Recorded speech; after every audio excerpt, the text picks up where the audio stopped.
Hollow Knight is a 2020. Hollow Knight is a 2017 indie game developed by Team Cherry and playable on any console as are more powerful than the Switch. And if you need a review of the game, let me tell you it's an actual 10 out of 10. Oh my god! Yes! Oh my Well god! done! In art, gameplay, and price, the game is a glistening diamond of a digital product. But it has the Dark Souls style of storytelling. Which is to say that you can play through the whole game, watch the credits roll, and still not really know what's happened. So let me take you through a playthrough of Hollow Knight. Obviously spoilers for the game ahead. You are the Knight. You are dropped into Hallow, a kingdom of bugs and secrets. You explore the land and find fractured tribes of insects, all doing their best to survive the grip of an infection that twists the minds and bodies of all those infected. You dig deeper. Almost literally. The further down the map you get, the more secrets are revealed to you. Your digging takes you through every tribe, every story of the kingdom's latest failure to fully defend themselves from the infection, every meek and dimming consciousness fighting for its own way in the world, and eventually you find...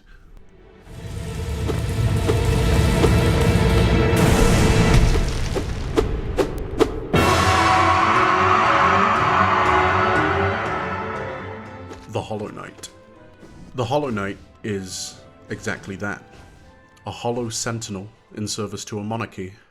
Hallow has a king, and maybe out of hubris, or ignorance, or sheer desperation, he crafted a being, a mindless, genderless vessel meant to contain the infection within its hollow frame.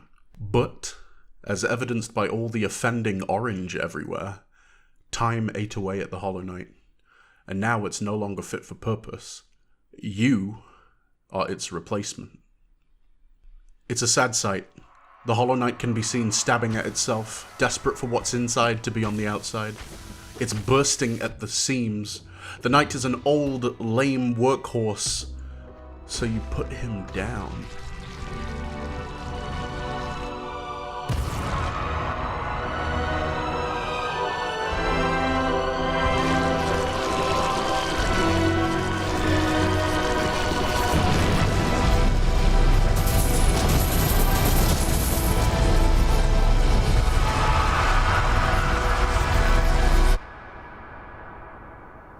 After enough swordplay, the Hollow Knight can't hold on any longer, and the infection spills forth.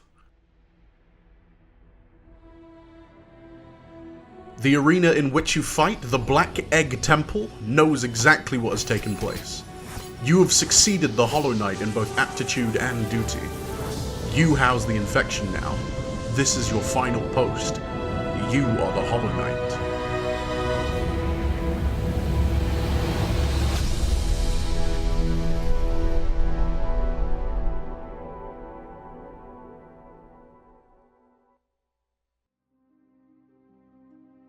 And as somber music decorates the ambience, and the credits begin to roll, you might ask yourself, what happened?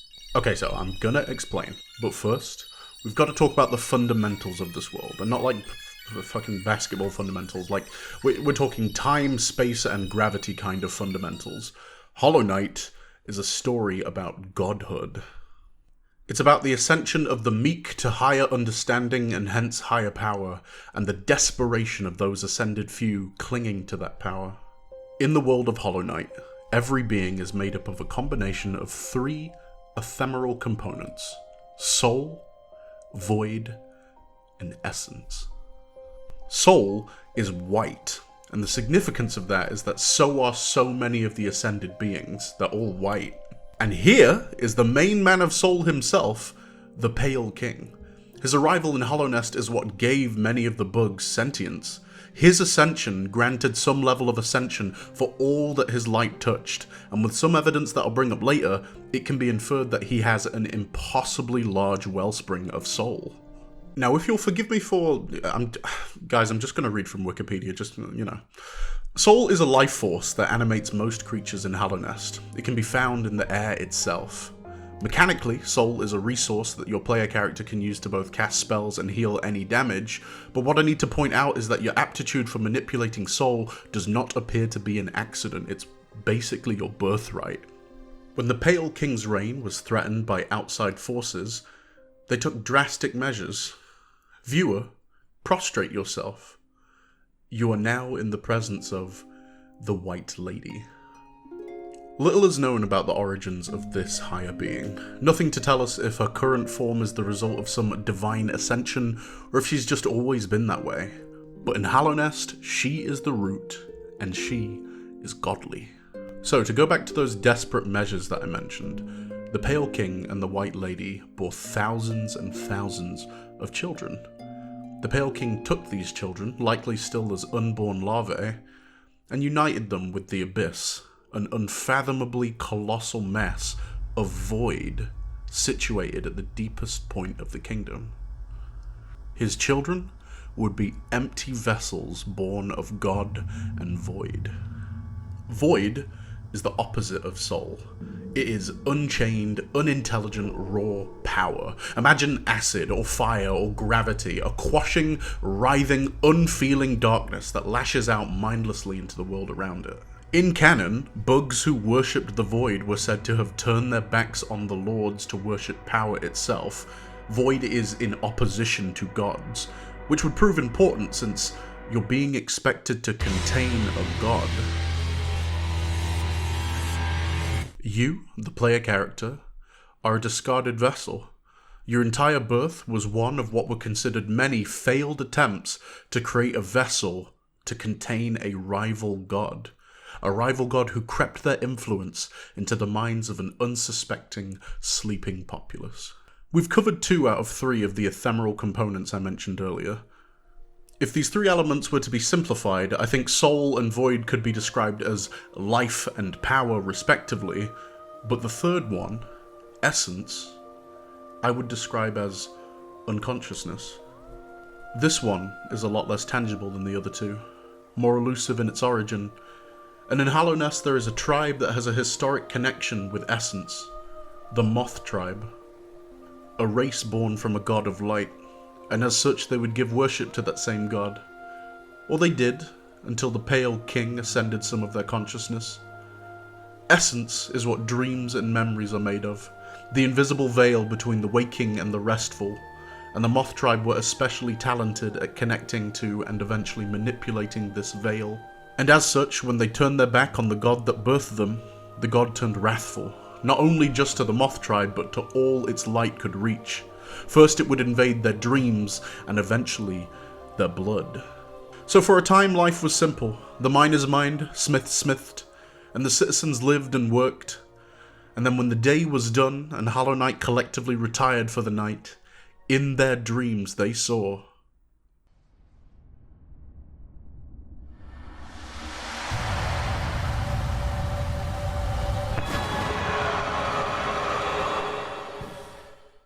So let's return to a plot point we already touched on. This is ending number 1 of this game. You know, this game's got multiple endings. Here's ending 1. After everyone starts seeing in their dreams, the Pale King makes a Hollow Knight, a being that has inside of them, which they would use to contain the rival god. Only to discover that the Hollow Knight was not strong enough, so the rival god began to spill forth as a physical infection, a glowing orange disease that takes over the bodies and minds of Hallownest, until you come in, smack the mask off them, and become the second Hollow Knight. You are a being made of soul, void, and... well, where's the third thing? In what feels like the true ending of the game, you go on to visit the Moth clan, or what's left of it. This is the Seer. She grants you the tools and teaching needed to access the thoughts and dreams of the unconscious populace. And after a whole lot of gameplay, you undergo the training required to actually access the thoughts and minds of gods. And in doing so, you spark the chain of events needed to own your own destiny. This is the part of the game where you access the King Soul and the Void Heart.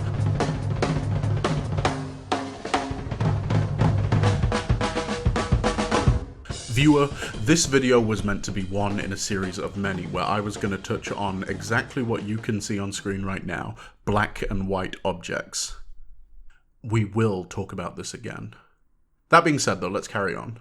You seek out your divine creators. You search the entire world for your mother's last bastion and your father's crumbled castle. From each of them, you obtain one half of the King Soul, which in this universe is basically the Alchemist's masterwork. It's essentially an unlimited battery of soul. It is godhood made manifest. It's a white stone. This white stone basically lets you pull off the mask of the entire game. Earlier, I mentioned where Void came from. This gaping abyss, a yawning black metastasis at the very bottom of the kingdom. It's the place where you were born, where you and now all of your discarded siblings were taken to. And after digging and digging and digging and digging, you find your egg, your origin point, the place where you became whatever you are. To get to this point, you basically had to become a dream warrior. Your training in the ways of the Moth Clan brought you in and out of the minds of everyone in the kingdom. The history and secrets and every story of love and loss and death in this world is something you've been able to enter at will. You've entered every mind but your own.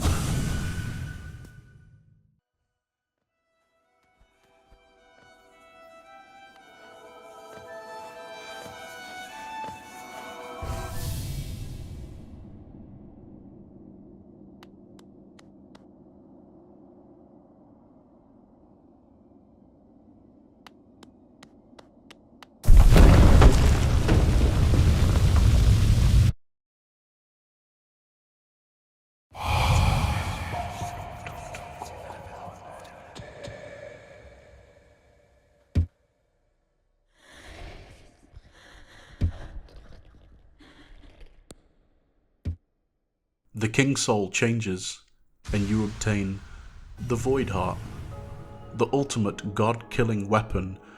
You obtained a black stone. Most of your siblings didn't survive. Void being what it is, pure unchained power, it robs beings of their individuality. And for the Pale King, this was probably by design. The rival god would invade dreams and twist minds, so the Pale King made vessels that were some flavor of mindless and hence dreamless.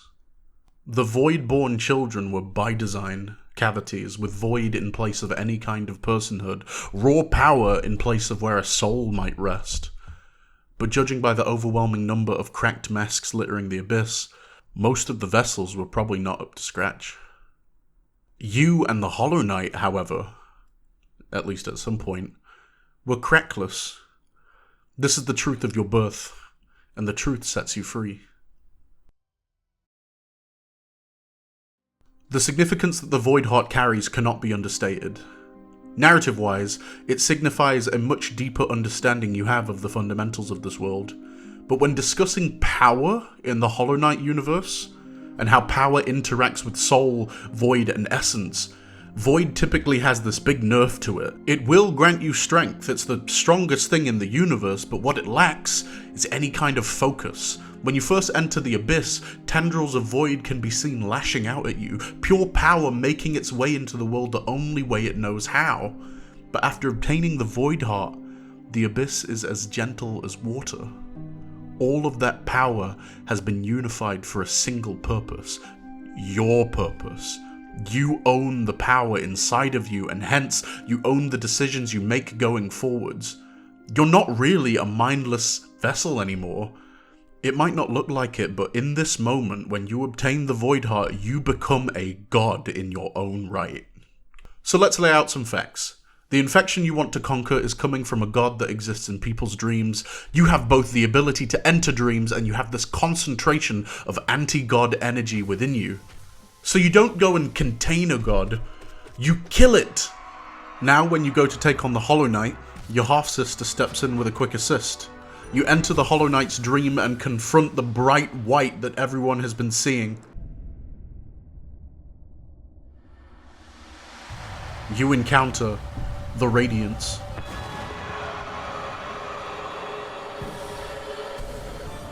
The true god of the Moth tribe. With a nail in hand, you do what was once thought to be impossible. You take a god to the brink of death, all the void making up the beings of your siblings, every fallen vessel, every hollow knight, their coalescing darkness floods the dreamscape. You shed your shell, and by all void combined, a god is felled.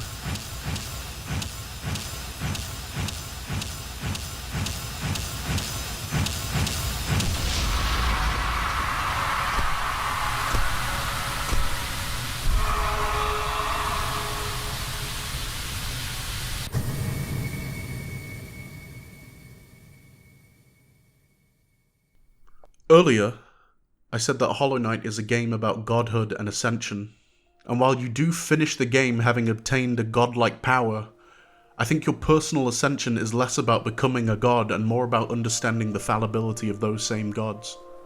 Hallownest is a crucible where gods do what they must and everybody else does what they can. From the moment of your birth, you had a role to play in their divine dance, and the most powerful thing you can do, the greatest robbery you can commit against those ascended few, is to own yourself. All destinies put before you, every lifeline shackle set out by the great and powerful, those are the real hurdles. Not bosses, not the infection, not survival. Destiny is the obstacle. And the knight's journey is not the fulfillment, but the suppression of destiny itself. When I was younger, I had a deep, petrifying fear of hell. It doesn't feel real, the amount of influence this Christ guy had over everything. And now that I'm older, I have to make a decision about how much I let the apparently holy control me. The YouTuber Big Joel did a really interesting video on the myth of Adam and Eve. I'm going to do a gross truncation of what was a decently complex video, so please go and watch it and get your own interpretation, but what I'm about to detail are the ideas that that video inspired within me. In acknowledgement of everything God is capable of, what he could never do is be a meek and suffering human, with bones that break and eyes that cry and a life that ends. Knowing this, the forbidden fruit, the fruit of the knowledge of good and evil, might be better in the hands of beings who could properly be affected by good and evil. The video tries to answer the question, why does God allow suffering? The reason why God facilitated conditions where humans could be tempted to eat the fruit, and the supposed reason why God allows there to be a world filled with suffering is because good and evil only matter in a world where the reality of all good things and all bad things could actually touch you. Glory, beauty, and meaning only have context in their absence. The fruit of the knowledge of good and evil is the one piece of actual divinity that humans needed to consume. This is how I see the King Soul and the subsequent Void Heart in Hollow Knight. The gods found something they couldn't do, and so they gave godhood to something far smaller. It's a little bit of divinity that while it does grant you power, more importantly, it grants you self-ownership and truth. Something inspirational sits at the heart of this. I think about the ways in which we frame our own suffering and the names we give our demons. Our very real anxieties, disabilities, and limitations. And then I think about every choice we choose to make in direct opposition of that pain. Listener, I want you to know that I put off making this video for years, and I believe it's because I have a radical and dangerous tendency to placate myself with whatever will pacify me the easiest. I'm frequently rotting. My body bloats and cracks with the decisions I've made to maximize dopamine and minimize difficulty. The path of least resistance is a concept in both tangible and the unconscious. And it's so easy to just follow your programming, surmount nothing, spectate the rise and fall of what frankly are the only real gods I can see with my eyes. Time and daylight and entropy will be the oppressor if you let them. Or you can figuratively put on your shoes, stand against the wind, and kill God.